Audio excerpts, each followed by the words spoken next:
কি রে ফেলু, তুই চশমা পরে এসেছিস, ব্যাপারটা কি রে? ব্যাপার ট্যাপার কিছুই নয়, ওই মেলা থেকে 20 টাকা দিয়ে কিনেছি, তাই স্টাইল করতে এলাম। স্টাইল, বুঝলি, স্টাইল। ফেলু রে, স্যার কিন্তু তোর স্টাইল আজকে ছোটাবে রে। চশমা দেখলেই কিন্তু স্যারের মাথা গরম হয়ে যাবে রে। অয়েল ইওর ওন মেশিন, আমি ঠিক স্যারকে বুঝে নেব, তুই তোর নিজের চরকায় তেল দে। এই স্যার আসছে।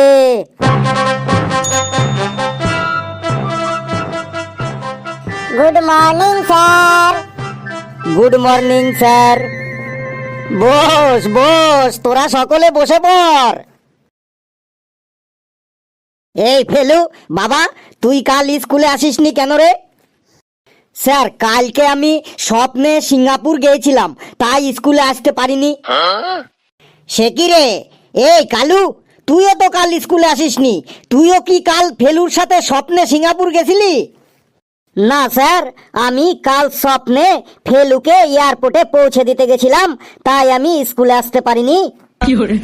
প্রথমেই আমার মেজাজটাকে একদম গরম করে দিলি। এই ফেলু, তুই দাঁড়া তো, তুই চশমা পরে এসেছিস কেন রে?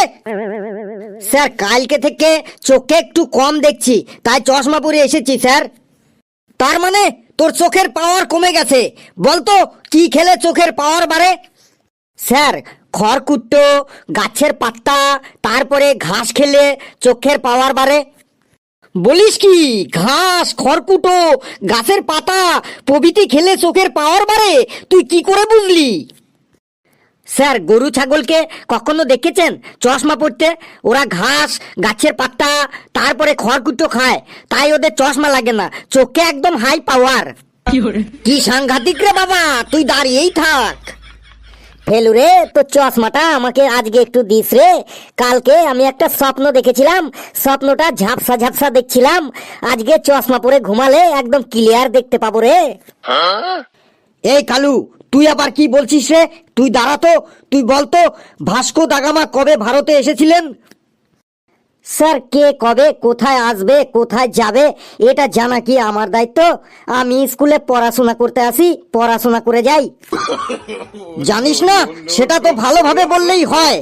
ফেলু, তুই বলতো ভাস্কো দা গামা কবে ভারতে এসেছিলেন? কালু, সত্যি কি ভাস্কো দা গামা ভারতে এসেছিলেন? কি জানি রে, আমি তো ওই দিন স্কুলে আসিনি। স্যার, ভাস্কো দা গামা যেদিন এসেছিলেন সেদিন আমি স্কুলে আসিনি। সব কটা এক একটা গুপি যন্ত্র, আমাকে একদম পাগল করে ছাড়বে। স্যার, আমি বলবো ভাস্কো দা গামা কবে ভারতে এসেছিলেন?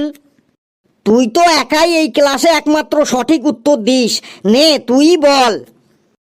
স্যার, ভাস্কো দা গামা 1498 সালে 20 মে ভারতে এসেছিলেন।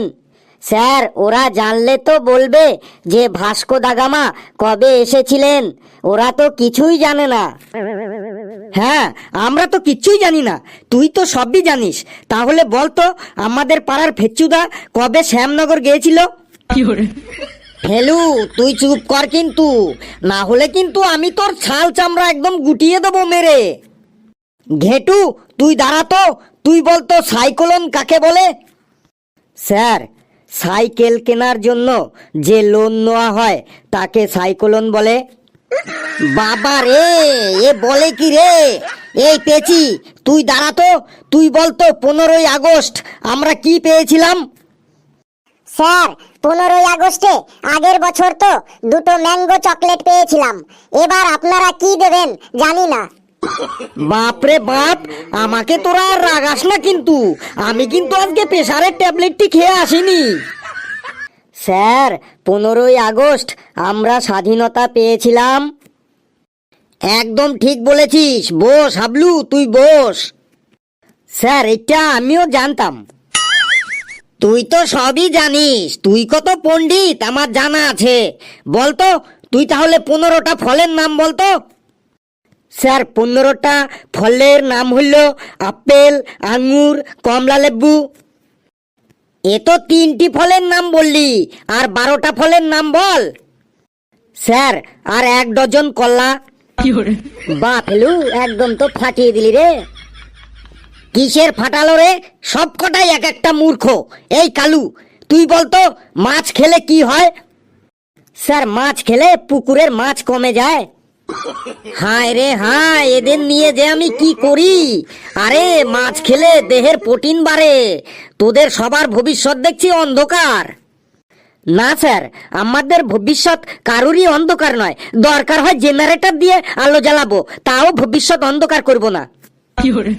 ভালোভাবে পড়াশোনা না করলে কোনো জেনারেটরেই কাজ দেবে না। স্যার, একটু চাপ আছে, বাথরুম যাব। এই পড়া ধরছি না, এখন তো প্রস্রাব পাবে, পায়খানা পাবে, আরো কত কিও পাবে। এই তুই প্রতিদিন বাথরুম যাবি, চাপ আছে। তুই কি খেয়ে আসিস রে প্রতিদিন সকালে? এই এখন পড়া ধরছি তো, তাই এখন প্রস্রাব পাবে, পায়খানা পাবে, আরো কত কি যে পাবে। এই তুই প্রতিদিনই বাথরুম যেতে চাস, তুই কি খেয়ে আসিস বলতো সকালে? স্যার, আমি প্রতিদিন সকালে বিস্কুট দিয়ে চা পান করে আসি। বাবা রে, বিস্কুট দিয়ে চা পান? বলতো লোকে চা কেন পান করে? স্যার, চা খাওয়া যায় না, তাই পান করে। এ তো দেখছি আরো বড় পণ্ডিত, তোকে আমি কোথাও যেতে দেব না, তুই দাঁড়িয়েই থাক। স্যার, সত্যি খুব চাপ আছে। স্যার, যাবো বাথরুম। বেশ, তুই বাথরুম বানান কর। যদি বাথরুম বানান করতে পারিস তাহলে তোকে আমি বাথরুমে যেতে দেব। স্যার, বাথরুম বানান হলো ব আকারে বা, ব আকারে বা, থুরুম থুরুম, বাথরুম। ওরে বাবা, কি সাংঘাতিক রে! তোর যতই চাপ আসুক না কেন, তোকে আমি বাথরুম যেতে দেব না। বাথরুম বানান বা, থুরুম থুরুম। বাবা রে, আজ আমি যাই। তোর কপালে কাল বিপদ আছে, কিন্তু রেডি হয়ে থাকিস।